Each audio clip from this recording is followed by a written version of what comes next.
बिस्मिल्लाहिर्रहमानिर्रहीम। अस्सलाम वालेकुम। कैसे हैं आप सब जी स्टूडेंट्स? आज हमारा चैप्टर नंबर 3 स्टार्ट है।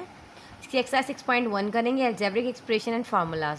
एक्सरसाइज 3.1 में आपके पास जो फर्स्ट क्वेश्चन है, इसके अंदर आपको बताना है जो एक्सप्रेशन गिवन है, जो इसके 6 पार्ट है ना, आपके पास 6 क्वेश्चन है फर्स्ट के। तो ये बताना है कि पॉलिनॉमियल है कि नहीं। पहले तो आपको ये पता होना चाहिए कि पॉलिनॉमियल होता क्या है। पहले थोड़ा सा इंट्रोडक्शन दे दी जाऊँ। पॉलीनॉमियल, पॉली मीन क्या होता है बेटा? मैनी होता है, और नॉमियल मीन जो है टर्म ले लीजिए या पार्ट ले लीजिए, ठीक है ना। अच्छा, अगर डेफिनेशन के अकॉर्डिंग अगर हम बात करें तो ऐसा मैथमेटिकल एल्जेब्रिक एक्सप्रेशंस जिसमें दिए गए जो एल्जेब्रिक टर्म्स होते हैं ना, जैसे एक्स वाई जेड वॉटएवर जो भी दिए गए हैं, इनकी जो पावर है वो होल नंबर में होनी चाहिए, और इनकी जो पावर है वो पॉजिटिव होनी चाहिए। ठीक है बेटा, क्या बताया? The algebraic expression in which variables have power only from the set of whole number is called the polynomial. अब अगर नहीं समझ आया डेफिनेशन तो अब बताते हैं। देखें, या तो पावर आपकी पॉजिटिव होगी, तो क्योंकि आपको पता है कि होल नंबर हमेशा पॉजिटिव होते हैं, होल नंबर्स में होगी। होल नंबर क्या होते हैं आपके पास? जो जीरो से स्टार्ट होते हैं, 0 1 2 3 4 एंड सो ऑन, ना ख़त्म होने वाले नंबर्स। ऐसा मैथमेटिकल एल्जेब्रिक एक्सप्रेशन जिसमें दिए गए जो एल्जेब्रिक टर्म्स हैं, या एक्स वाई जेड वॉटएवर जो भी दिए गए हैं, इनके ऊपर जो पावर दी गई है ना, 1 2 3 4 वॉटएवर, ठीक है, ये पॉजिटिव होनी चाहिए और होल नंबर में होना। ऐसा एक्सप्रेशन जो होगा वो पॉलिनॉमियल कहलाएगा। एग्जाम्पल बता देती हूँ थोड़ी सी आपको। फॉर एग्जाम्पल एक्स क्यूब, पहले मैं थोड़ा सा यहाँ पे इंट्रोडक्शन दे रही हूँ, फिर हम इसको सॉल्व करेंगे। अब यहाँ देखें, फर्स्ट आपके पास है एक्स क्यूब प्लस 1। अगर मैं कहूँ एक्स क्यूब प्लस 1 क्या पॉलिनॉमियल है? आपने कहा इनको, आपने कोफिशिएंट, ये कांस्टेंट टर्म को नहीं देखना, आपने जस्ट वेरिएबल देखना है। इसमें एक्स वेरिएबल है और वेरिएबल के ऊपर पावर जो है वो 3 है, 3 होल नंबर है और पॉजिटिव है जी, बिल्कुल ये पॉलिनॉमियल है। अगर मैं कहूँ एक्स प्लस 1, आपने कहा कि मिसने कहा था कि वेरिएबल को देखना है। जनाब वेरिएबल है जी, एक्स, एक्स के ऊपर पावर कुछ ना हो तो होता है 1, 1 होल नंबर है, ये भी पॉलिनॉमियल है। अगर मैं कहूँ 1/x, क्या ये पॉलिनॉमियल है? आप कहोगे कि मिस 1/x, अच्छा इसका रेसिप्रोकल कर कर देख लेते हैं ना, न्यूमरेटर डिनोमिनेटर, इसको मैं इन्वर्स कर दूँ तो x - 1 हो जाएगा, ऐसे ही है। लेकिन ये -1 जो है, ये तो पावर नेगेटिव आ गई है, तो ये आपके पास होल नंबर में तो माइनस होता ही नहीं है, तो ये आपके पास पॉलिनॉमियल नहीं है। अच्छा जी, अगर मैं कहूँ इस तरह, एक्स जो चीज़ें बता रही हूँ अगर ये समझ लिया ना, इंशाल्लाह ताला एक्सरसाइज खुद ही आपके लिए आसान हो जाएगी। अगला है x² -1। अगर मैं कह दूँ तो आप क्या कहोगे? आप कहोगे मैं सिर्फ 1 का रेसिप्रोकल कर कर देखता हूँ, x² -1, इसका होल स्क्वायर -1 आ जाएगा ना, इस तरह पावर नेगेटिव हो जाएगी। अब बताएं क्या ये होल पॉलिनॉमियल है? बिल्कुल पॉलिनॉमियल नहीं है। क्यों नहीं है? क्योंकि इस पर पावर जो है वो नेगेटिव है, और नेगेटिव जो है वो होल नंबर नहीं होता, तो ये पॉलिनॉमियल नहीं है। अच्छा, अगर मैं कहूँ इस तरह z के ऊपर, अब मैं रूट लगा दूँ, अब मैं कहूँ बताएं ये पॉलिनॉमियल है। आपको पता है इस रूट का मीन होता है 1/2, ऐसा ही है ना। तो 1/2 को अगर मैं पॉइंट्स में ले लूँ, ये फ्रैक्शन में ले लूँ, ये फ्रैक्शन में 1/2, इसका मतलब होता है 0.5। तो एक्स के ऊपर पावर जो है वो 0.5 है।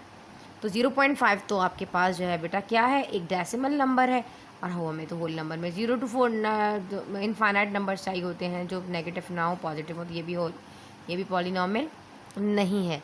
अच्छा, अगर मैं कह दूँ z is the power of 3, बिल्कुल ये एक एक्सप्रेशन है, वेरिएबल है, और वेरिएबल के ऊपर 3 लगा है, होल नंबर है, तो ये पॉलिनॉमियल है। उम्मीद है आपको ये चीज़ समझ आ रही होगी। अच्छा बेटा, ये तो आपने सिंगल देखा। अगर इस तरह एक्सप्रेशन आ जाए आपके पास, जैसे x³ + 2x एंड +1, अब पूरा एक एक्सप्रेशन दे दिया गया है, ठीक है ना। इक्वेशन नहीं है, ये एक्सप्रेशन होते हैं, ठीक है। अच्छा, हमें क्या देखना है? वेरिएबल्स देखने हैं। हमने इस वेरिएबल को देखा, इसके ऊपर पावर 3 है जी जनाब, बिल्कुल होल नंबर में है। इसके ऊपर पावर जो है 1 है, बिल्कुल होल नंबर में है, और x से ये 0 हो जाएगा। आपको पता है किसी भी वेरिएबल के ऊपर पावर 0 होती है तो बराबर होता है 1 के। इस तरह है 1, जो कांस्टेंट टर्म है ना, इस तरह 1 आता है। अच्छा, आपने देखा है कि सारे 0 1 2 3 सारे होल नंबर्स हैं, तो ये आपके पास पॉलिनॉमियल है। इस तरह कोई एक भी, अगर मैं यहाँ पावर 4 कर दूँ और फॉर एग्जांपल इसकी पावर में -2 कर दूँ, अब मैं आपसे पूछूँ कि ये एक्सप्रेशन दिया गया पॉलिनॉमियल है? देखिए, याद रखें, आपकी जो भी प्रैक्टिस करवाऊंगी ऐसे करवाऊंगी इंशाल्लाह ताला। अगर आपके MCQs आ जाएँ तो बहुत आसान हो जाए आपको सॉल्व करना, ठीक है बेटे। और इंशाल्लाह 2 मंथ से मेरी बुक भी आ जाएगी, तो आप इजीली इसको मार्केट से जो है वो ले सकते हैं। अच्छा, x is the power of 4 है। अब आप देख रहे हो x के ऊपर पावर 4 है, आपने कहा था कि एक्सप्रेशन के ऊपर पावर 4 होगा, मतलब होल नंबर में होगी, पॉजिटिव होगी, तो ऐसा मैथमेटिकल एल्जेब्रिक एक्सप्रेशन है पॉलिनॉमियल होगा। अब आपने कहा पावर 4 है, बिल्कुल यहाँ -2 है, यहाँ 0 है, ऐसे ही है ना। अच्छा जी, ये अब ये तो होल नंबर है, 4 भी होल नंबर, -2 होल नंबर नहीं है, तो ये आपके पास पॉलिनॉमियल जो एक्सप्रेशन है पॉलिनॉमियल नहीं है। बस आपने ये देखना है, ना नेगेटिव हो, ना डेसिमल में हो, ना फ्रैक्शन में हो, जस्ट इस तरह पॉजिटिव होल नंबर में एक्सप्रेशन है तो वो आपके पास जो एक्सप्रेशन है वो पॉलिनॉमियल होगा। यहाँ तक समझ आ गया। अब बढ़ते हैं अपनी एक्सरसाइज की तरफ। बेटा हमारा नेक्स्ट क्वेश्चन है, आप देख लीजिए। फर्स्ट क्वेश्चन है हमारे पास 2x² - 3x² + 5x³ - 6। अब आपने देखा कि आपके पास एक एक्सप्रेशन दिया गया है, आपने वेरिएबल्स को देखना है। फ़िलहाल तो ये वाला नॉट पॉलिनॉमियल है क्योंकि 2 आपके पास वेरिएबल इकट्ठे आ गए हैं। वो बात की कहानी है, पॉलिनॉमियल, मोनोमियल, बायनॉमियल, ट्रायनॉमियल बाद में पढ़ाएंगे आपको जैसे जैसे आता जाएगा। तो ये आपके पास जो है नॉट पॉलिनॉमियल, नॉन पॉलिनॉमियल कुछ भी आप लिख सकते हो, तो ये नॉट पॉलिनॉमियल फर्स्ट वाला जो है ना, नॉट पॉलिनॉमियल, ठीक है।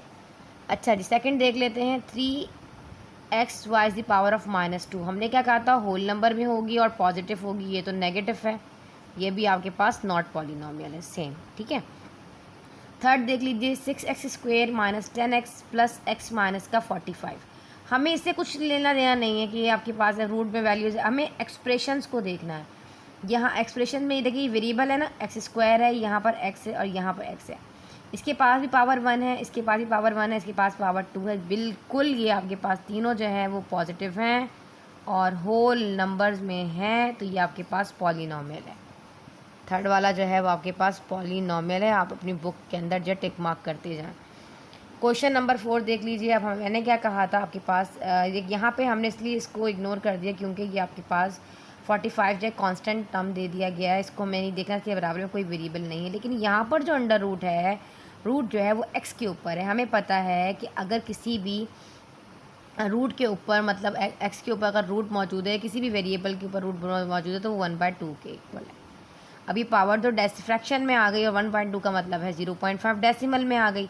इसका मतलब है इसके पास तो पावर 0.5 हो जाएगी, इसके पास 1 है और इसके पास स्क्वायर है। हमें सिर्फ अपनी एक्सप्रेशन को के जो वेरिएबल्स हैं उनको देखना है और कुछ नहीं करना। पॉलिनॉमियल का अंदाज़ा कैसे लगाएंगे आप, इसको आपने सॉल्व नहीं करना, इसको आपने सिर्फ बताना है कि पॉलिनॉमियल है कि नहीं, ब्लैंक में ज़रूर आ सकता है, ठीक है बेटा। तो हमने देखा कि ये तो 2 आ रहा है, यहाँ 1 है, लेकिन यहाँ 0.5 आ रहा है, तो ये भी आपके पास जो है वो नॉट पॉलिनॉमियल है, नॉट ये नॉन पॉलिनॉमियल है, ठीक है। जो आपकी बुक में लिखा है आप उसको फॉलो करें, पॉलिनॉमियल है। अच्छा जी, नेक्स्ट देख लीजिए, 2/x + 2। अभी 2/x + 2 अगर आप देखो, अगर मैं इसको जो है बेटा रेसिप्रोकल कर दूँ, इन्वर्स कर दूँ, तो x + 2 ये ऊपर आके -1 हो जाएगा ना, सॉल्व नहीं करना। तो ये भी आपके पास जो है नॉट पॉलिनॉमियल है, नॉट। सिर्फ इस पूरे क्वेश्चन में क्वेश्चन नंबर 3 जो है वो पॉलिनॉमियल है, बाकी जो है सारे नॉन पॉलिनॉमियल हैं। अच्छा जी, अगला देख लीजिए। ये भी आपके पास 2/, अब आपके पास यहाँ पर देखें ये x आ रहा है, ये भी डिवाइड में जब ये ऊपर जाएगा x - 1 हो जाएगा। ये 3 तो माइनस में, नेगेटिव पावर तो होगी ही नहीं, ना डेसिमल में होगी ना फ्रैक्शन में होगी, ये भी आपके पास नॉट पॉलिनॉमियल है। इसको जी कर लीजिए नोट डाउन। अब कर लेते हैं हम इसका question number 2। Just question number इसका जो 3 है वो आपके पास जो है पॉलिनॉमियल है, क्योंकि उसके पास जो हमारे पास अलजेब्रिक टर्म्स हैं, एक्स वगैरह जो भी दिए गए हैं इसमें वो पॉजिटिव हैं, होल नंबर्स में हैं, तो हमारे पास ये पॉलिनॉमियल। बाकी सारे एक्सप्रेशन जितने भी इसमें दिए गए हैं वो सारे नॉन पॉलिनॉमियल हैं। इसको जल्दी से इसका स्क्रीनशॉट लें। अब बढ़ते हैं क्वेश्चन नंबर 2 की तरफ। जी, क्वेश्चन नंबर 2 देख लीजिए। हमने बताना है कि हमारे पास गिवन एक्सप्रेशन है वो रैशनल है या और नॉट, जो आपके सामने है, ठीक है। हमें कैसे पता चलेगा कि हमारे पास ये एक्सप्रेशन जो है वो रैशनल है या इर्रेशनल है? तो हमें ऐसे पता चलेगा, हमारे पास फिलहाल तो ये P/Q में दे दिया गया। अच्छा, रैशनल नंबर इर्रेशनल पर भी ये नहीं बताऊंगी, डिटेल वीडियो मैंने चैप्टर नंबर जब 1 पढ़ाया है वहाँ बहुत डिटेल में मैंने आप लोगों को rational, irrational, terminating, not terminating बड़ा डिटेल में बताया, तो बच्चे वहाँ जाके अपना कॉन्सेप्ट क्लियर कर लें पहले। अच्छा, हमारे पास ये रैशनल नंबर्स, जैसे थोड़ा सा बता देती हूँ, रैशनल नंबर्स वो नंबर्स होते हैं जिनको आप P/Q में लिख सकते हो और Q is not equal to 0, कि हमारे पास जो है P is numerator, Q is denominator, मतलब ऐसे नंबर्स जिनको आप जो है वो न्यूमरेटर अपॉन डिनोमिनेटर में लिख सकते हो और डिनोमिनेटर 0 नहीं होना चाहिए, ठीक है। अब हमें नज़र आ रहा है कि आपके पास जो एक्सप्रेशन है ये P/Q में दे दिया गया है। अब हमें कैसे पता चलेगा ये रैशनल? हमने देखना है सेम वही कहानी पॉलिनॉमियल वाली, अगर दोनों एक्सप्रेशन की जो डिग्रीज है, मतलब पॉलिनॉमियल होगा, अगर डिग्री पॉजिटिव होगी एक्सप्रेशन जो है दिया गया है, इनकी पावर्स अगर पॉजिटिव है होल नंबर में तो आपके पास रैशनल है, अदरवाइज़ ये इर्रेशनल है। करते हैं, बढ़ते हैं आगे। अब आप ऊपर वाले को पहले देख लें, 2 है, यहाँ पे 1 है, नीचे वाले पे यहाँ 1 है। सिंपल, इसको तो हमने देखना ही नहीं है, तो आपके पास ये वाला एक्सप्रेशन जो है वो रैशनल होगा। ठीक है, रैशनल एक्सप्रेशन। अच्छा जी, सेकंड देख लीजिए। हमने क्या कहा कि पावर्स को देखना है, आपकी पॉन क्यू को लेना। ये 2 है बिल्कुल, लेकिन यहाँ पर जो है आपको पता है 1/2 है। मैंने आपको क्या बताया था कि अगर आपके पास रूट होगा तो 1/2 होगा, ये पॉइंट डेसिमल में आ जाएगा 0.5। तो अगर इन दोनों में से न्यूमरेटर या डिनोमिनेटर दोनों में अगर वो जो है ये क्राइटेरिया नहीं बन रहा होगा कि अगर दोनों जो है प्रॉपर तरीके से ये फॉलो नहीं कर रहा होगा रूल के, दोनों जो है वो अपने पॉजिटिव देना है, होल नंबर में देना है एक्सप्रेशन की पावर्स को, तो अदरवाइज़ फिर आपका वो इर्रेशनल ही होगा। अब आपने देखा कि नीचे वाले तो 2 है और 1 है, तो ये तो पॉलिनॉमियल बन रहा है, लेकिन ऊपर वाला तो पॉइंट में आ गया, डेसिमल में, तो पॉलिनॉमियल तो है ही नहीं। तो इसका मतलब ये आपके पास इर्रेशनल एक्सप्रेशन होगा। यहाँ IR लिख रही हूँ, समझ जाइएगा, या लिख भी देती हूँ, इर्रेशनल। ठीक है, ये आपके पास इर्रेशनल एक्सप्रेशन है। अब बढ़ते हैं आगे। अच्छा जी, क्वेश्चन नंबर 3 देख लीजिए। इसका 13x² minus 9x plus 4x² plus 7x root में 7, इसको देखना ही नहीं, हमने क्या करना है, पहले ऊपर न्यूमरेटर को देख लेते हैं। अच्छा जी, ये आपके पास x² है, बिल्कुल ये x है, यहाँ पर भी x² है और ये x है। पूरे एक्सप्रेशन में बिल्कुल ये आपके पास रैशनल है। ठीक है, ये वाला आपके पास रैशनल एक्सप्रेशन है, क्योंकि पावर आपके पास पॉजिटिव है और होल नंबर में है। देखते ही नज़र आ रहा है आपके पास 4 वाला कि आपके पास रूट में है, तो ये कैसे हो सकता है, ये इर्रेशनल होगा। ठीक है, अच्छा जी, ये देख लीजिए 7 डिवाइडेड बाय x प्लस 7। अब आप देख रहे हो यहाँ पर न्यूमरेटर वाला जो बेटा आपके पास, ये तो उसको देखना ही नहीं है। नीचे वाला की पावर जो है पावर पॉजिटिव है, होल नंबर में है जी, बिल्कुल ये वाला भी आपके पास रैशनल एक्सप्रेशन होगा। ये एक्सप्रेशन भी लिख लीजिए, ठीक है, रैशनल एक्सप्रेशन। ये एक्सप्रेशन है और रैशनल आप समझ जाइएगा, और ये इर्रेशनल है। This one is rational expression. ठीक है, अच्छा जी, अब यहाँ नज़र आया आपको एक्सप्रेशन जो है x है वेरिएबल और इसके ऊपर रूट है, तो देखते ही आप बता दोगे मिस ये तो डेसिमल में आएगा 1.2, ये भी आपके पास इर्रेशनल, ये मैंने यहाँ पर भी यही लिखा है, इर्रेशनल एक्सप्रेशन। ठीक है बेटा, वीडियो लेंथी हो जाती है, सारी चीज़ें लिखने से, इसलिए मैंने क्लियर कर दिया। यहाँ तो समझ आ गया। अब जल्दी से बढ़ते हैं क्वेश्चन नंबर 3 की तरफ। क्वेश्चन नंबर 3 देख लीजिए बेटा, इसमें बहुत सारे पार्ट्स हैं, डिटेल में करेंगे, इसको अच्छे तरीके से समझें, पेंसिल कॉपी अपने पास रखा करें। अब देखिए आपके नज़र आ रहा है, इसको रिड्यूस करना है, जितना शॉर्ट कर सकते हो उतना करना है। p² minus 100 divided by p² plus 10। ठीक है, अच्छा आप इसको 2 तरीके से कर सकते हो। इसका सिंपल तरीका है कि डिवाइड करके भी आप इसको सॉल्व कर सकते हो। हर वर्क में यहाँ मैं आपको बता दूँ, डिवाइड करके देखें, आपके पास डिवाइडर और डिवाइज़र करना है ना, आप डिवाइडेंड एंड डिवाइज़र। तो डिवाइज़र आपके पास क्या है, आपके पास डिवाइडेंड जो होता है वो अंदर रखते हैं और जो डिवाइज़र होता है बाहर रखते हैं। तो p² प्लस 10 इसी तरह है ना, इसको 1 टाइम करोगे same as it is, p² plus 10 1 जा p² प्लस 10, ऐसे ही आएगा ना। तो ये प्लस है, पॉजिटिव, इसके आगे कोई साइन नहीं होती, पॉजिटिव होती है, इसके आगे कोई साइन नहीं, पॉजिटिव है। तो हमें क्या करना होता है, आप अपनी प्रीवियस क्लासेस में पढ़कर आ चुके हो, यहाँ पे साइन चेंज करना होता है। प्लस होता है तो माइनस, प्लस होता है तो माइनस। अब इसका रिलेशन नहीं है, अब इस प्लस का रिलेशन इस माइनस के साथ है, तो प्लस वाला हमेशा माइनस से क्या होता है, कैंसिल आउट। कैसे, प्लस का 2 और माइनस का 2, तो प्लस माइनस कैंसिल आउट हो जाता है ना, 0 बचता है, सेम एज इट इज़ यही है, बस ये वेरिएबल में है। यहाँ माइनस यहाँ प्लस, तो माइनस माइनस क्या हो जाएगा, प्लस हो जाएगा। जब 100 में 10 प्लस करोगे तो 110 आ जाएगा। तो बस वही डिवाइड वाला रूल अप्लाई करना है आपने इसके अंदर, किस तरीके से, तो 1 माइनस और ये 110 आ जाएगा। और साइन आती है बड़े की, बड़ा 100 है इसलिए माइनस आएगा।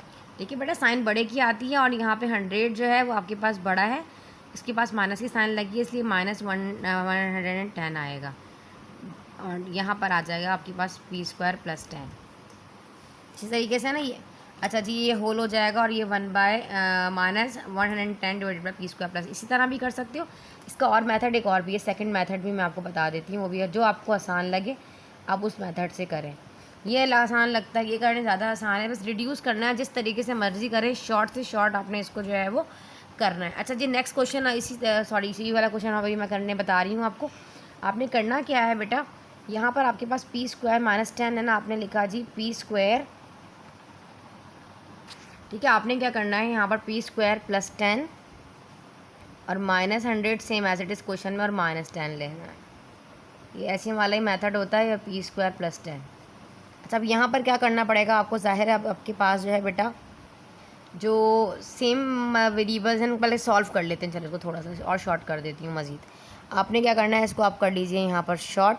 कैसे करोगे, ऐसे जैसे ना ये पी स्क्वायर प्लस 10, ये इसके नीचे भी है पी स्क्वायर प्लस 10 डिनोमिनेटर, और ये माइनस का और सेम वही चीज़ आ गई है -10 और -100, तो ये हो जाएगा -110 divided by P square plus 10। एक ही चीज़ आ गई ना, ठीक है ना बेटा। देखिए सेम हो गया, हमने इस वाले को जो है इक्वल में डिवाइड करके इनके नीचे डिनोमिनेटर लिख दिया। ये सेम एज इट इज इससे कैंसिल आउट हो गया, बचा 1, ये हो गया -110 divided by P square plus 10। देखें बहुत आर सेम। जो आपका ठीक लगे, फर्स्ट मेथड ठीक लगता है ये कर लेंगे, आपको सही लग रहा है तो आप ये कर लें। अब जल्दी से नोट डाउन कर लेते हैं क्वेश्चन नंबर 2। जी बेटा क्वेश्चन नंबर 3 देख लीजिए। अच्छा, ये अपनी प्रीवियस क्लासेस में कॉमन लेना तो आपको आता होगा, लेकिन बेटा इनको पहले जो 4 चैप्टर जो पहले करवाना चाहिए था, जो फैक्टराइजेशन का था, उसके बाद ये वाला चैप्टर वहाँ देना चाहिए था। लेकिन अब क्या कर सकते हैं, जो बुक वालों ने किया उसके अकॉर्डिंग ही आपको सॉल्व करवाएंगे। अच्छा, कॉमन लेना है। कॉमन लेने का तरीका ये होता है कि दोनों एक्सप्रेशन में आपने क्या देखना है, जो सेम वेरिएबल है वो उठा लेना है। अगर यहाँ पर 3 है, यहाँ पर भी 3 है, तो मैं 3 तो कॉमन उठा सकती हूँ उसमें से, ठीक है। सेकंड देखें, इस वाले के पास तो a है और इसके पास a स्क्वायर है, तो क्या मेरे पास वेरिएबल कॉमन आ जाएगा, सिर्फ a कॉमन आएगा। मैंने कॉमन ले लिया 3 है और इसके अलावा और कोई चीज़ कॉमन नहीं आ रही। यहाँ b1 है और यहाँ b स्क्वायर तो है ही नहीं, कोई भी चीज़ नहीं है ना, सिंपल b है जो मैं कॉमन लेती। जस्ट मैंने यहाँ से क्या किया, 3a कॉमन ले लिया। अब आप यहाँ देखें 3a ऑलरेडी कॉमन में बाहर ले चुकी हूँ, तो क्या बचा इसके पास, सिर्फ और सिर्फ b बचा, b लिया माइनस। अब यहाँ पर 3 भी बाहर है और इसका a स्क्वायर में से a बाहर गया है, जस्ट a आपके पास मौजूद है अंदर इस तरह। अब नीचे वाला डिनोमिनेटर में देख लीजिए आपके पास कि क्या चीज़ कॉमन आ रही है। 3 भी आ रहा है कॉमन, क्योंकि 3 के टेबल में 6 आता है, और a भी कॉमन आ रहा है, b नहीं आ रहा, क्योंकि b अगर मैं कॉमन लेती तो मुझे इसके पास भी b चाहिए था। तीनों एक्सप्रेशन के पास b का होना ज़रूरी है। अब मेरे पास यहाँ पर भी 3 और a कॉमन आ जाएगा। अब देखते हैं बचा क्या क्या। यहाँ पर 3a ऑलरेडी बाहर आ गया, तो सिर्फ क्या बचा, a बचा प्लस 3 2 ज़ा 6, a ऑलरेडी बाहर है तो b बचा अंदर, और यहाँ पे 3 बाहर है, a बाहर है, जस्ट आपके पास आ जाएगा b का स्क्वायर। उम्मीद है आपको मेरी बात समझ आ रही होगी। अच्छा जी, अब हमें क्या करना है, आपने देखा ये 3 है और ये कैंसिल आउट हो रहा है। आपके पास b minus a square, a plus 2b और प्लस b स्क्वायर आपके पास आंसर है। a minus b minus a और a प्लस 2b और प्लस का b जो है बेटा आपके पास b स्क्वायर आपके पास जो है ये आंसर है। अच्छा जी, अब क्वेश्चन नंबर 3 कर लेते हैं। अब आपने क्या करना है, इसको भी ज़रा सॉल्व करते हैं। मल्टीप्लाई है। अब आपने देखा यहाँ पर एक चीज़ यहाँ पे अप्लाई हो रही है, यहाँ पे फार्मूला अप्लाई हो रहा है, जैसे कि यहाँ पहले मैं कॉमन ले लेती हूँ ताकि फिर मैं आपको बताती हूँ आगे हमें क्या करना है। Same as it is copy कर लो क्वेश्चन को। a माइनस बी भी कुछ नहीं हो सकता, इसका divided by a plus B कभी भी कुछ नहीं हो सकता। फिलहाल इनमें से मेरे पास बेटा कॉमन आ रहा है, जो कि a कॉमन आ रहा है। यहाँ पे बचा जस्ट a प्लस बी, ठीक है। देखिए यहाँ पे a बाहर आ गया ऑलरेडी। हमें देखना होता है जो नंबर वेरिएबल हमने उठाया होता है उसको नहीं अंदर लिखते बस, ठीक है। डिवाइडेड बाय, अब आपने देखा यहाँ पर 2 भी कॉमन है, a स्क्वायर तो कॉमन नहीं है और यहाँ b स्क्वायर है, तो ये हो जाएगा a स्क्वायर माइनस का b स्क्वायर। अब यहाँ पर एक चीज़ अपनी प्रीवियस क्लासेस में इस वाली चीज़ को आप पढ़कर आ चुके हो, क्या कि a स्क्वायर माइनस का b स्क्वायर अगर आ जाता है तो वो बराबर किसके होता है, a प्लस बी और a माइनस बी। यहाँ मैं खुला करके लिख देती हूँ, मेरे बोर्ड पे एक्चुअली जगह नहीं है। तो आप a स्क्वायर माइनस का b स्क्वायर बराबर है a प्लस बी और a माइनस बी। जब भी ये फार्मूला आपके पास आएगा तो आपने क्या करना है, एक टर्म को एक दफ़ा प्लस में ले लेना है और एक दफ़ा आपने ले लेना है माइनस में। बस ये चीज़ आपने करनी है, ठीक है बेटा। अच्छा बढ़ते हैं आगे। a minus B divided by a plus B into a बाहर था कॉमन a प्लस बी। अब ये 2 अपनी जगह पर। ये वाला जो आपके पास a स्क्वायर माइनस का b स्क्वायर है ना, इसको मैं एक दफ़ा a प्लस में और माइनस में ले सकती हूँ। बिल्कुल a plus B according to formula जो मैंने अभी आपको बताया, a प्लस बी है और a माइनस बी है, क्योंकि देखो दोनों स्क्वायर में है और बीच में माइनस है, तो यहाँ ऐसा हो जाएगा। यहाँ तक समझ आ गया। आप कटिंग कर देते हैं। डिवाइड मल्टीप्लाई में हो ना तो कटिंग हो जाती है। a minus B cancel out हुआ, प्लस वाला प्लस से कैंसिल आउट हो गया। तो मेरे पास ऊपर न्यूमरेटर में जस्ट a बचा, यहाँ 1 है तो a ही आएगा, और नीचे मेरे पास 2 इंटू a प्लस का b आ जाएगा, ठीक है। ये a प्लस बी है, मैं टिक करके लिख दूँ। अच्छा जी, आप इसको नोट डाउन कर लें। अब हम इसका करेंगे क्वेश्चन नंबर 4, मतलब इसी पार्ट का जो 3 पार्ट हम रिड्यूस कर रहे हैं का क्वेश्चन नंबर 4 कर लेते हैं। क्वेश्चन नंबर 4 देख लीजिए, वही वाली चीज़ आ गई आपके पास जो मैंने अभी आपको बताया। इस फार्मूला के अकॉर्डिंग होगा ए स्क्वायर माइनस का बी स्क्वायर किसके इक्वल होगा, एक दफ़ा प्लस में और एक दफ़ा माइनस में। ठीक है, इसी तरह है ना। अब इस पूरी टर्म को ले लीजिए, ये ए है और ये आपके पास बी है। ठीक है, तो हमें डायरेक्ट भी आप सॉल्व कर सकते हो। ये हो जाएगा एक्स प्लस वाई, तो आपके पास ए ही है, पर इस वाली टर्म को एक दफ़ा प्लस में ले लेना है, एक दफ़ा माइनस में। एक जगह आ जाएगा प्लस का जेड। ठीक है बेटा, और same as it is second में ये हो गया ए और यहाँ आ जाएगा माइनस का जेड। ठीक है ना, सेम ऐसे में मैंने फार्मूला अप्लाई किया। ये मेरे पास पूरी टर्म ए है, ये वाला मेरे पास बी है। मैंने क्या किया, ए को नहीं छेड़ा, एक्स प्लस वाई अपनी जगह पर है, प्लस ये जेड एक दफ़ा प्लस में ले लिया और एक दफ़ा माइनस में ले लिया अकॉर्डिंग टू फार्मूला। अब divided by X plus Y plus Z, ये पूरी चीज़ इससे कैंसिल आउट हो रही है ना, तो हमारे पास क्या बचेगा, जस्ट एक्स प्लस वाई और बचेगा हमारे पास माइनस का जेड। बस यही आपका आंसर है। जल्दी से करते हैं क्वेश्चन नंबर 5, क्योंकि बेटा इसके क्वेश्चंस लेंदी हैं और वीडियो में भी लेंदी आपकी हो जाए। जब आधे घंटे की हो जाएगी फिर मैं इसका पार्ट 2 और 3 बनाऊंगी। इस तरह फिर आपकी बताए वो फिर अपलोडिंग में प्रॉब्लम होता है। यहाँ देखिए एम स्क्वायर माइनस 6m है। ठीक है बेटा, अच्छा ये m आपने देखा कॉमन आ रहा है, बिल्कुल जहाँ कॉमन रूल अप्लाई हो रहा है वहाँ कर दें। मिडिल स्प्लिटिंग होगी कर देंगे, फॉर्मूला अप्लाई हो रहा, ये सारी चीज़ें बेसिकली फैक्टराइजेशन है। इनको 4 चैप्टर पहले देना चाहिए था और ये चीज़ें बाद में देनी चाहिए थी। अब पता नहीं किस दिमाग से बनाई है, मैथ्स की बुक समझ नहीं आता। ये हो गया m-6। ठीक है, क्योंकि इन बच्चों के कौन सा भी आप अपनी प्रीवियस क्लासेस से पढ़कर आ चुके हैं, फिर भी कुछ समझ नहीं आता तो मैं अपने चैनल का लिंक आपको दे दूँगी। पहले वाली मैथ्स की पूरी बुक का सोल्यूशन मेरे चैनल पर आपको मिलेगा। वहाँ डिटेल में मैंने फैक्टराइजेशन के, मिडिल स्प्लिटिंग के, कॉमन रूल लेना और आपको जो है इसकी शॉर्टकट ट्रिक्स बताएंगे किस तरीके से आप उसको सॉल्व कर सकते हैं। उसका लिंक मैं इसके डिस्क्रिप्शन में डालूंगी ताकि आप उन वीडियोस को देख के अपनी फैक्टराइजेशन के जो है वो अपने रूल को, बेसिक कॉन्सेप्ट जो है वो क्लियर कर सकें। हमने देखा यहाँ पे आपके पास कॉमन आ रहा है जनाब m और यहाँ m-6 हो जाएगा। ठीक है, अब यहाँ पर तो यहाँ पर भी आपके पास कॉमन आ रहा है जो कि 3 है। कैसे, यहाँ मैं अगर 3 कॉमन ले लूँ तो m + 3 5 = 15 हो जाएगा। जो कॉमन आ रहा है उस तरह ले लीजिए। यहाँ पे कॉमन 2 आ जाएगा, m अंदर सिर्फ m बचेगा और माइनस का 2 6 = 12। ठीक है, 2 6 = 12 इस तरह। ठीक है, यहाँ तक समझ आ गया। कटिंग हो रही हो, काट दें, शॉर्ट हो जाएगा। -6 से -6 कैंसिल हो गया, मल्टीप्लाई कर देंगे, हो जाएगा 3m बाहर आ जाएगा और m + 5 जो है वो आपके पास अंदर रहा, डिवाइडेड बाय आपके पास आ गया 2। तो यही आपका है आंसर। इसको कर लीजिए नोट डाउन। अब बढ़ते हैं आगे क्वेश्चन नंबर 6 की तरफ। अच्छा बेटा, क्वेश्चन नंबर 6 देख लीजिए। इसका 4t² - 36t + 80 देखने से ही मिडिल टर्म स्प्लिटिंग है। ठीक है बेटा, लेकिन हमें सबसे पहले देखना है कि कॉमन आ रहा है। कॉमन लेने से ये होगा कि आपके पास क्वेश्चन आपका शॉर्ट हो जाएगा, मुख्तसर हो जाएगा, उसको आप इजीली सिंप्लीफाई कर सकते हो। अगर मैं 4 यहाँ से कॉमन लेती हूँ तो 4 के टेबल में 36 भी आता है और 80 भी आता है। कर देखें, चलें जी 4 ले लें। टी कॉमन नहीं आ सकता क्योंकि इसके पास टी नहीं है। मैंने 4 कॉमन ले लिया, यहाँ जस्ट t² बचा, यहाँ मेरे पास 36 है। 4 को टेबल 9 टाइम पढ़ूंगी, 36 आएगा। t + 4 2 = 8 एंड 0 एडेड 20 हो जाएगा ना। 4 का 20 टाइम पढ़ूंगी तो 80 आ जाएगा। अच्छा जी, ये वाला मैं आपको यहाँ पे भी कॉमन बताऊँ लेकर कैसे जी। टी कॉमन आ रहा है, बिल्कुल आ रहा है। यहाँ बचेगा 4 और यहाँ बचेगा माइनस का जस्ट टी। ठीक है बेटा, ये हो जाएगा 5 माइनस का टी। अच्छा जी, यहाँ तक समझ आ गया आप लोगों को। अब हमें क्या करना है, अब हमें करना है मिडिल टर्म स्प्लिटिंग। कैसे करेंगे अब आपको बताते हैं। हमने क्या करना होता है, ये आपके पास ए है, ये बी है और ये आपके पास सी है। हमने क्या करना होता है, दिस वन इज मैं आपको यहाँ बता देती हूँ, थोड़ा रफ वर्क में वाली चीज़ यहाँ बता रही हूँ। 9, अच्छा यहाँ बताऊँ 1 - 9 और +20, ये मैंने उठा लिया। अच्छा जी, इनके मैंने वेरिएबल्स नहीं उठाए हैं, लगा ही दूँ ताकि, क्योंकि आप फर्स्ट टाइम मिडिल स्प्लिटिंग कर रहे होंगे यहाँ पर 9 क्लास में। अच्छा दें, हमें क्या करना होता है बेटा, ये आपके पास ए है, ये आपके पास बी है और ये आपके पास सी है। ठीक है, हमें क्या करना होता है, बेसिकली हमें ए × सी को आपस में पहले मल्टीप्लाई करना है। ये हो जाएगा AC और B आपके पास कितना है, जस्ट माइनस का 9 और A × C क्या है आपके पास 20। ये आपने नंबरिंग लिख ली। मिडिल स्प्लिटिंग का बहुत आसान तरीका आपको बता रही हूँ। ठीक है, यहाँ तक समझ में आपने क्या किया, 21 × 20 करा, A × C हो गया और B। अब हमें क्या करना है, जो आपके पास A × C है, हमें इस तरह के फैक्टर्स में इसको तोड़ना है, ऐसे फैक्टर्स में ब्रेक करना है। किसी भी 2 फैक्टर्स हमें ऐसे चाहिए जिनको मैं आपस में मल्टीप्लाई करूं तो मेरे पास ये 20 आ जाए और उनको सॉल्व करूं तो माइनस का 9 आए। कैसे करेंगे अब बताते हैं। 20 है ना, तो आप 20 के फैक्टर्स इजीली इस तरह बना लीजिए, इस तरह 2 10 20, 2 5 10 एंड 5 इंटू 1 5, ठीक है।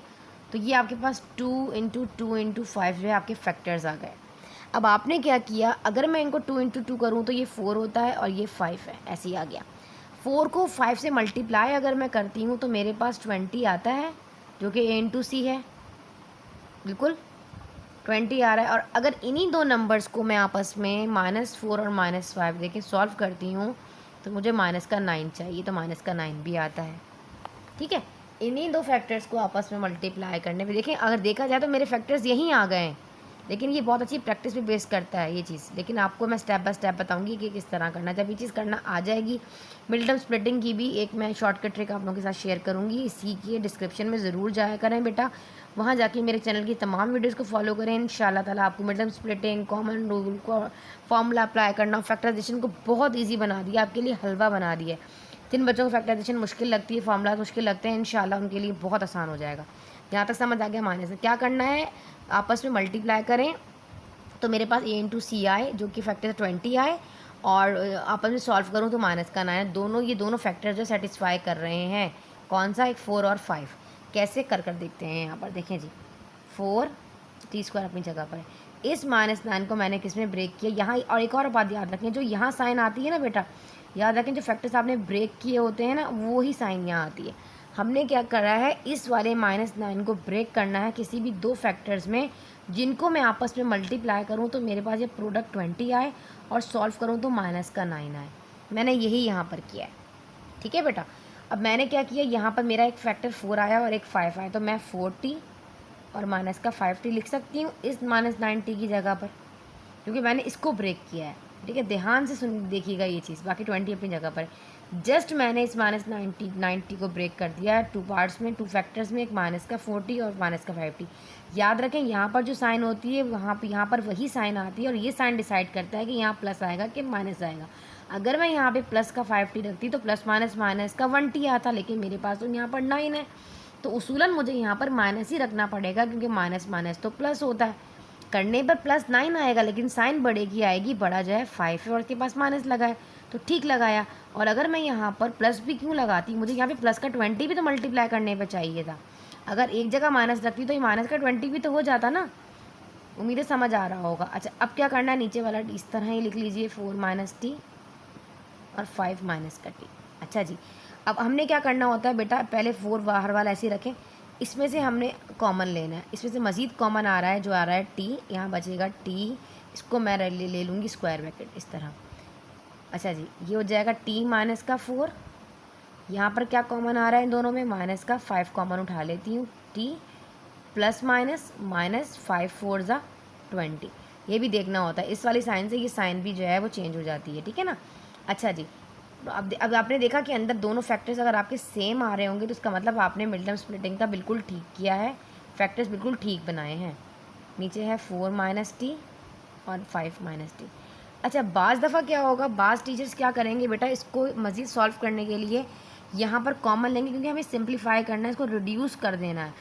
अब यहाँ पर ऊपर जो है वो t माइनस का 4 है और यहाँ पे 4 माइनस का t है। बास टीचर्स क्या करेंगे, यहाँ पर लेंदी मेथड अप्लाई करेंगे, माइनस का जो t है ना, यहाँ पे माइनस कॉमन उठाएंगे, ताकि ये वाला माइनस पॉजिटिव हो जाए, पॉजिटिव जो है वो नेगेटिव हो जाए। क्योंकि मुझे यहाँ पर ऊपर माइनस का 4 है, मुझे माइनस का 4 चाहिए, और ये पॉजिटिव t है तो माइनस का t चाहिए। तो मैं एक और काम भी यहाँ पर कर सकती हूँ, पता है मैं यहाँ पर एक और काम भी कर सकती थी, मैं इनको अरेंज कर सकती थी। अगर मैं इस टर्म को जो मेरे पास ऊपर आई थी, अगर मैं इसको वहीं पर ही अरेंज कर देती इसको, तो इजीली मैं अपने फैक्टर्स भी बना सकती थी और इजीली इसको सॉल्व भी कर सकती थी। मैं आपको बताती हूँ उसको मिटाने के बाद कि मैं आपको क्या बताना चाह रही हूँ। अच्छा बेटा, देखिए नेक्स्ट स्टेप यहाँ आ जाए। अगर मैं यहाँ जो चल रहा, बिल्कुल हमने यहाँ तक बिल्कुल ठीक क्वेश्चन किया। अगर आप वैसे जहाँ से कर रहे हैं लेकिन यहाँ पर माइनस कॉमन लोगे, फिर माइनस माइनस प्लस करोगे, तो वो बहुत बच्चे यहाँ पे आके कंफ्यूज हो जाएंगे। तो इसका एक आसान तरीका ये है कि अगर आपको इस तरह की कोई कंडीशन आ जाए जहाँ पे आपके पास इस तरह न्यूमरेटर और डिनोमिनेटर में कुछ वैल्यूज़ हों, तो ये मतलब इस तरह की कंडीशन अगर आपके पास कोई किसी और क्वेश्चन में भी आ जाती है, तो उसका आसान हल ये है कि जब मिड टर्म स्प्लिटिंग करके जब आप फैक्टर्स बनाते हो ना, आप उसको अरेंज कर लो। तो मैं एक काम करती हूँ, ये वाला स्टेप यहाँ से यहाँ का जो स्टेप है ना, ये वाला जो मेरा आया है, इसको मैं हटा देती हूँ, समझें। फॉर एग्जांपल मैंने इसको कट कर दिया, समझें, ये स्टेप नहीं है। ऐसे इस स्टेप के अकॉर्डिंग भी आगे सॉल्व हो सकता है, लेकिन वो एक लेंथी प्रोसीजर हो जाएगा। लेकिन अगर मैं इसी वाले स्टेप को लूँ यहाँ पर और मैं इसको अरेंज कर दूँ, कैसे देखिए 4 अपनी जगह पर है, मैंने यहाँ पर क्या किया 20 माइनस का 40 माइनस का 5t और प्लस का t²। जस्ट मैंने इस 20 को उसकी जगह पर ले गई हूँ और 20 एक ही जगह पर रखकर मैंने सॉल्व किया, इसलिए साइन में कोई फ़र्क नहीं आएगा, बाकी सारी चीज़ मेरी अपनी जगह पर रहेगी। अब मैं आपको बताती हूँ, देखिएगा कितना आसान हो जाएगा आपके लिए सॉल्व करना।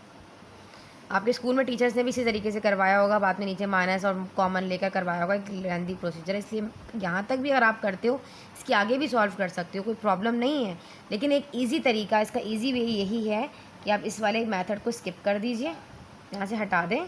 आप जो है पीछे से दोबारा जो है देख सकते हैं, जो मैंने अभी आपको स्टेप बताया। मैंने जस्ट क्या किया, इस वाले को मैंने एक ही जगह पर रखकर अरेंज कर दिया, इसलिए साइन में कोई फ़र्क नहीं आएगा। अब मैं कॉमन ले लेती हूँ इस तरह, क्योंकि मुझे 4 माइनस t चाहिए ताकि मैं इजीली काट सकूँ और बहुत शॉर्ट हो जाएगा, बहुत ईजी हो जाएगा। अब तो अब हम कॉमन ले लेते हैं, क्या आएगा यहाँ पे 4 कॉमन आएगा। तो अगर मैं 4 कॉमन लेती हूँ बेटा यहाँ पर ऐसे, तो मेरे पे जो स्टेप मैंने यहाँ नेक्स्ट में किया था ना, यहाँ पर अरेंज करने से पहले जिस तरह कॉमन लिया सेम एज इट इज़ वैसे ही कॉमन ले रही हूँ यहाँ पर भी, ठीक है। आप नोट डाउन करते जाइए।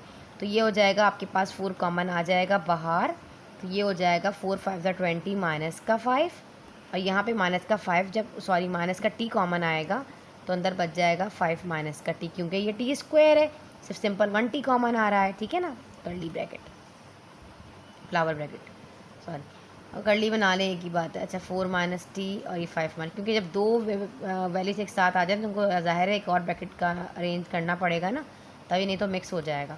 अच्छा यहाँ देखें आप, ये आपके पास 5 माइनस t है, जब आपके पास सेम आ जाती है ना ये चीज़, तो ये देखें इस तरह करते हैं फिर हम इसको, ये हो जाएगा 4 माइनस t और ये 5 माइनस t, ठीक है बेटा।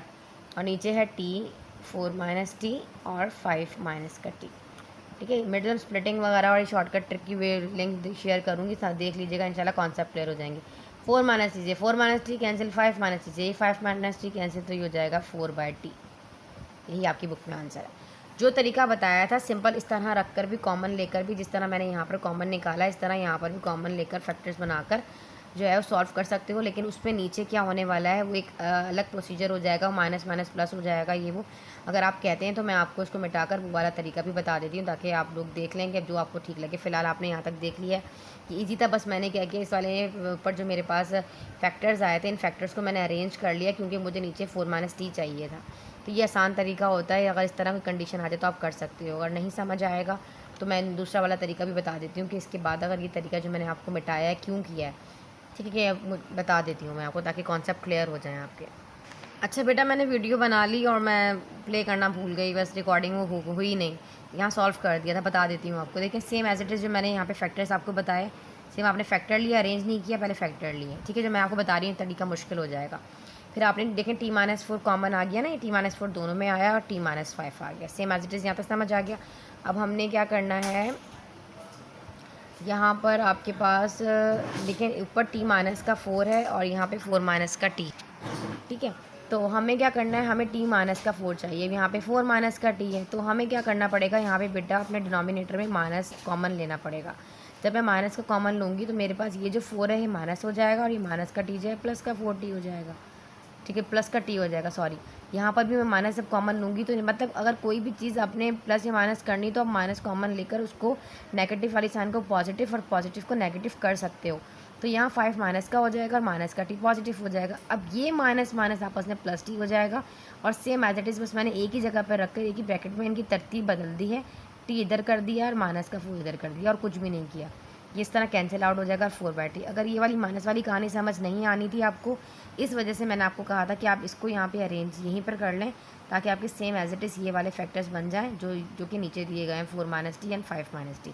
इसके अकॉर्डिंग कटिंग से काट दें। ये तरीका समझ आया तो ये कर लीजिएगा, वो तरीका समझ आया तो वो कर लीजिएगा। बस वो वाला प्रोसीजर यहाँ से चेंज है, बस मैंने इस वाले 20 को इधर कर दूँगी, t² को इधर करूँगी, तो फिर ये वाला स्टेप नहीं आएगा और वो खुद ही कैंसिल आउट हो जाएगा। उम्मीद है आपको मेरी बात समझ आ गई होगी। नेक्स्ट क्वेश्चन करते हैं। देख लीजिए, अब आपको नज़र आ रहा है कॉमन नहीं आ रहा है, मिड टर्म स्प्लिटिंग हो रहा है। कैसे 3 × a × c करूँगी तो 3 × 1 = 3 हो जाएगा, और ऐसा ब्रेक करूँ कि माइनस का 2 भी आए। तो अगर मैं यहाँ कर दूँ, यहाँ पर सिंपल ही हो गया, यहाँ तो करने की ज़रूरत ही नहीं है। 3x और +x और -3, मतलब इस -2 को मैंने इन 2 में ब्रेक कर दिया। कैसे ब्रेक किया, 3 में से 1 माइनस करूँगी तो माइनस का 2 आएगा, और 3 को 1 टाइम मल्टीप्लाई करूँगी तो माइनस का 3 आएगा। जो फैक्टर सेटिस्फाई कर रहा होगा उसको ले लेते हैं। सेम एज इट इज़ नीचे भी करूँगी, एक्स स्क्वायर है, माइनस का एक्स चाहिए। अगर मैं 2x में से 1 को माइनस कर दूँ, मतलब -2 में से 1 माइनस करूँ तो माइनस का 1, ठीक है, माइनस का 2 आएगा। ठीक है, देखें 2 में से 1 गया तो 1 आया, साइन बड़े की आएगी। देखें जो साइन यहाँ होती है वही साइन यहाँ होती है, और ये साइन डिसाइड करता है कि यहाँ माइनस आएगा कि प्लस आएगा। हमें क्या चाहिए, जस्ट माइनस का 1 चाहिए। कोई साइन नहीं है, नंबर नहीं होता, कोई यहाँ पे क्या कोई कोफिशिएंट नहीं है तो 1 है। ठीक है बेटा, कोई वेरिएबल नहीं होता, कोफिशिएंट नहीं होता तो क्या होता है, 1 होता है। ठीक है, अब मुझे क्या चाहिए, 1 चाहिए। मल्टीप्लाई करूँ तो माइनस का 2 आए। उन दो कोई ऐसे फैक्टर्स रखने हैं जिनको आपस में मल्टीप्लाई करूँ तो माइनस का 2 ये प्रोडक्ट आना चाहिए। ठीक है, 2 क्यों और यहाँ पे क्योंकि 1 है ना, तो 2 1 जा 2, माइनस का 2 आना चाहिए, और आपस में सॉल्व करूँ तो एक्स आना चाहिए। 2 में से 1 माइनस करूँगी तो 1 आएगा, साइन बढ़ेगी आएगी, यहाँ लगाना पड़ेगा क्योंकि यहाँ माइनस है। ठीक है, यहाँ तक समझ आ गया। अब यहाँ पे कॉमन ले लीजिए आप इन दोनों में और इन दोनों में, जैसे लेते हैं कैसे लेंगे।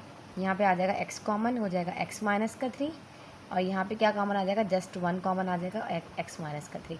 अपनी मर्जी से माइनस नहीं लगा देना, यहाँ पर देख के लगाना है। यहाँ पे देखें क्योंकि ये हो जाएगा प्लस माइनस माइनस। ठीक है, और नीचे यहाँ पे कॉमन आ जाएगा x माइनस का 2, और यहाँ x कॉमन आएगा। ठीक है बेटा, सॉरी x नहीं 1 कॉमन आएगा नीचे भी, और x माइनस का 2। आपने देखा अंदर वाले सेम है, मतलब आपकी बिल्कुल ठीक फैक्टराइजेशन हुई है। x माइनस 3 और x प्लस 1 बाहर वाला, मतलब ये तो कॉमन होते हैं, इसको एक तरफ रख लेते हैं और बाहर वाला x प्लस 1 इधर रख लेते हैं। सेम एज इट इज़ यहाँ पर भी करेंगे ऐसे ही। इंशाल्लाह ये एक्सरसाइज करने के बाद जब फैक्टराइजेशन करोगे आपको काफ़ी हद तक कॉन्सेप्ट क्लियर हो चुके होंगे। ये x माइनस 2 है और बाहर वाला x प्लस 1 है, नज़र आ रहा है। अच्छा, यहाँ पे क्या करना पड़ेगा हमें, आपको नज़र आ रहा है। अगर मैं यहाँ पर x प्लस 1 वाले में से इसको कैंसिल आउट कर दूँ तो मेरे पास क्या बचेगा, यहाँ बचेगा x माइनस का 3 ऊपर है और नीचे है x माइनस का 2। तो यही मेरा आंसर है। अब नेक्स्ट क्वेश्चन कर लेते हैं। अच्छा जी, नेक्स्ट क्वेश्चन देख लीजिए। वैसे तो मिडल में स्प्लिटिंग हो रहा है लेकिन कॉमन भी आ रहा है। कॉमन क्यों लेंगे, ताकि अपनी इक्वेशन को छोटा कर सकें और इजी हो जाए हमारे लिए इसको सॉल्व करना। तो मैं यहाँ से अगर 4 कॉमन उठा लेती हूँ बेटा, तो मेरे पास बच जाएगा यहाँ पर x का स्क्वायर प्लस 4 के टेबल में 24 बिल्कुल आता है, 6 टाइम x, और 4 अपना टाइम 9 टाइम पढ़ूंगी तो 36 आएगा। यहाँ पे क्या कॉमन आ रहा है, 3 कॉमन आ रहा है बिल्कुल, x स्क्वायर 3 9 जा 27। मैंने यहाँ तक कर लिया। यहाँ देखा जाए तो इस स्टैंडर्ड आइडेंटिटी बेस कर रहा है, A square plus 2ab plus B square का फॉर्मूला यहाँ पे अप्लाई हो रहा है, बिल्कुल हो रहा है। कैसे, देखिए यहाँ नेक्स्ट स्टेप यहाँ बता देती हूँ। 4 ये वाली जो चीज़ है ना आपके पास, ये हो रही है ना इस तरह, x square plus 2ab plus का बी स्क्वायर। देखें इस तरह मैं आपको करके बताती हूँ, दिस वन ऐसे कर लें। अच्छा जी, कैसे, ये आपके पास a है x, और यहाँ आ जाएगा 3 और यहाँ आ जाएगा 3। ठीक है, कर कर देख लीजिए। 2 3 जा 6 हो जाएगा, 6x, x का स्क्वायर और 3 का स्क्वायर 9। ठीक है ना, तो इतनी लंबा करने की ज़रूरत नहीं है कि इसको लें, इसके पहले फैक्टर्स बनाएं, वो तरीका भी अगर आप वो करना चाहें। लेकिन ये जब फार्मूला लग रहा था तो मैं अगर इस फार्मूला की जगह, इस पूरी की जगह मैं पहले नीचे वाला भी बता देती हूँ ना। चलिए नेक्स्ट स्टेप बाद में बताती हूँ, पहले ऊपर वाला देखें, न्यूमरेटर को सॉल्व कर रहे हैं। अगर इस वाले की जगह में अगर मैं इस तरह लिख दूँ x प्लस 3 का होल स्क्वायर, तो गलत ना होगा ना, सिंपल तरीके से सॉल्व कर सकते हो इसको। अगर आप इसके फैक्टर्स भी बनाओ ना बेटा तो वो भी बन सकते हैं, वो भी मैं आपको इधर बता देती हूँ इधर कि आपने किस तरह बनाने होते हैं फैक्टर। देखिए अगर आप इसके फैक्टर्स बनाकर सॉल्व करते हो ना इसको, तो आप कैसे करोगे, पहले तो आप इसके फैक्टर्स बनाओगे ऐसे। अब 9 1 जा 9 होता है, ऐसे फैक्टर्स में ब्रेक करना है आपको इस तरह 9 में। तो 3 इंटू 3 9 एंड 3 1 जा 3, 2 ही फैक्टर्स बनेंगे। 3 को आपस में 3 प्लस करोगे 6 हो जाएगा, और आपस में जो है मल्टीप्लाई करोगे ना 3 3 जा 9 हो जाएगा, और प्लस करोगे तो 6 हो जाएगा। तो कैसे फैक्टर्स बन रहे हैं इसकी, ये आ जाएगा आपके पास 3x प्लस का 9। मैं आपको करके भी बता देती हूँ ये वाला मेथड, जो अगर आप लोगों को जैसे मैंने पहले भी इसमें बताया ना, डिनोमिनेटर में देखिए ये वाला फॉर्मूला अप्लाई हो रहा है। ये एक्स स्क्वायर माइनस का ये हो जाएगा यहाँ पर मेरे पास 3 का स्क्वायर। ठीक है, कैसे, दोनों तरीके से बताऊँगी जो आसान लगे। ये तरीका ये सही लगता है ये कर लें, ये सही लगता है तो ये कर लें। ठीक है, यहाँ पे क्या करना होगा, अब हमें यहाँ पे फैक्टर्स बनाने पड़ेंगे। कैसे, तो अब यहाँ पे आ जाएगा आपके पास x, और ये हो जाएगा x प्लस 3, यहाँ पर 3 कॉमन है और x प्लस 3।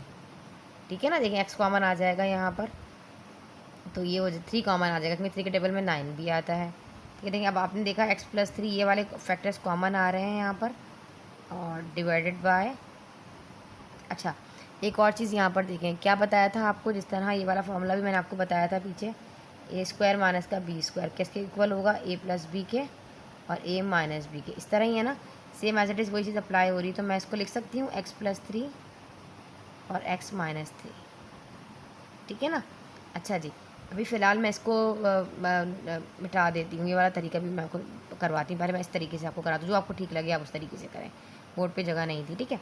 अब हमने क्या किया, ये फोड़ लिया और ये वाला जो कॉमन आया मैंने पहले इसको ले लिया x+3, और जो बाहर वाले हैं x+3, देखें ये डिवाइडेड बाय 3 x+3 और x-3, इसी तरीके से था ना। अच्छा, ये वाला x+3 से कैंसिल आउट हो जाएगा, ऊपर बच जाएगा 4x+3 और नीचे मेरे पास है 3x-3, इसी तरह है ना, ठीक है। तो यही आपका आंसर है। लेकिन अगर मैं ये सारा स्टेप नहीं करती, ये सारा मैं यहाँ से स्किप कर दूँ, इन सबको मैं यहाँ से स्किप कर दूँ, तो अगर मैं डायरेक्ट इसकी जगह पे यहाँ बता दूँ आपको, इसकी जगह अगर मैं ये जो पूरी चीज़ दे दी गई है 4 अपनी जगह पर है, और इसकी जगह पर मैं यूँ ले लूँ जो मैंने अभी आपको बताया कि x+3 का होल स्क्वायर डिवाइडेड बाय, मेरे पास क्या आ जाएगा 3, सेम एज इट इज़ नीचे वाला डिनोमिनेटर अपनी जगह पर रहेगा, वही वाली वैल्यू जो मैंने अभी आपको बताई है उसी तरह करनी है। देखें ऐसे, ये वाला तरीका अगर मैं आपको यहाँ बताऊँ तो आपने क्या करना है, इसको करने की ज़रूरत नहीं, जैसे फार्मूला अप्लाई हो रहा है तो इसको आप क्या करोगे, 2 टाइम है ना, तो इसका मतलब 2 टाइम का मतलब क्या है कि x+3 2 टाइम है, x+3 और x+3 इसी तरीके से है ना। और नीचे क्या है आपके पास, एक दफ़ा x-3 और x+3, तो प्लस के 3 से प्लस का 3 कैंसिल आउट हो जाएगा, सेम एज इट इज़। देखें इतनी चीज़ बच जाएगी और आप देख रहे हो यही आपका आंसर है। कैसे, 4x+3, जो मैंने अभी आपको पीछे बताने की कोशिश की है। ये देखें, आप इस तरह करना चाहो, ये वाला सेकंड मेथड है, ये फर्स्ट मेथड है, जो आपको इजी लगे। आप फिर आपको ये स्किप करना पड़ेगा, मिड टर्म स्प्लिटिंग करने की ज़रूरत नहीं, क्योंकि हमें नज़र आ रहा है कि हमारे पास ये वाला जो है ये फार्मूला अप्लाई हो रहा है, ये ए है और ये बी। अगर उसको आप ओपन कर देखो ना इस वाले फार्मूला को, तो यही आंसर आएगा। देख लें, कर भी देख लें। देखें x+3 का होल स्क्वायर है ना, ये ए है और ये बी है। क्या फार्मूला होता है आपके पास, a² + 2ab प्लस का b², ठीक है बेटा। ए आपके पास x है और b आपके पास 3 है। कर देख लो, x², 2 3 = 6x और 3 का स्क्वायर 9। देखा आपने, यही वाला फार्मूला जो है ना आपके पास यहाँ पर बन जाएगा। तो इसलिए मैंने जस्ट यहाँ पर x+3 रखा और इसको मैंने सॉल्व कर दिया। जो आपको इजी लगे, जिस तरीके से इजी लगे आप उस तरह कर लें। थोड़ी देर के लिए वीडियो को स्टॉप करती हूँ ताकि आप इजीली इसका स्क्रीनशॉट ले सकें। अगर आपने मिड टर्म स्प्लिटिंग के तरीके से करना है तो फिर आप इसको फॉलो कर लीजिएगा, और अगर आपने नहीं करना है इसको तो जस्ट आपने यहाँ पे ये रखना है फार्मूला के अकॉर्डिंग, बिकॉज लिख कर आगे फार्मूला लिख दीजिएगा और यहाँ पर इसको सॉल्व कर लीजिएगा। जल्दी से नोट डाउन कर लें। अब इसका हम कर लेते हैं क्वेश्चन नंबर 9। क्वेश्चन देख लीजिए, y+z। अभी जो मैंने आपको बताया सेम वही फार्मूला अप्लाई हो रहा है, तो मैं इसको लिख सकती हूँ y - z का होल स्क्वायर, ठीक है। इस तरह फार्मूला आ जाए तो जस्ट आप उसको लिखें और सॉल्व कर दें। नीचे है y, यहाँ पर देखें, ठीक है, यहाँ पर आपके पास जो है y z है, सॉरी यहाँ पे मुझसे मिस्टेक हो गया बेटे, यहाँ पर y और z है, तो यहाँ पर कॉमन आ रहा है जो कि y आ रहा है और y+z। यहाँ तक समझ आया। तो ये y+z से y+z जो है मेरे पास कैंसिल आउट हो जाएगा। क्या बचेगा, जस्ट y - z का whole square divided by y। इसको आप ओपन करके भी लिख सकते हो अकॉर्डिंग टू फार्मूला, एक दफ़ा प्लस में y+z और एक दफ़ा माइनस में y - z, और नीचे आपके पास है y। जो आपको ठीक लगे आप उसके अकॉर्डिंग कर लें। बुक में देख लीजिएगा ये आंसर हो तो ये करने को मज़ीद रिड्यूस कर सकते हो, ठीक है ना, बहुत ईजी हो जाएगा। चलिए जी स्टूडेंट्स, अब नेक्स्ट क्वेश्चन इंशाल्लाह हमारे नेक्स्ट लेक्चर में होगा, और मिलते हैं जब तक के लिए अल्लाह हाफ़िज़।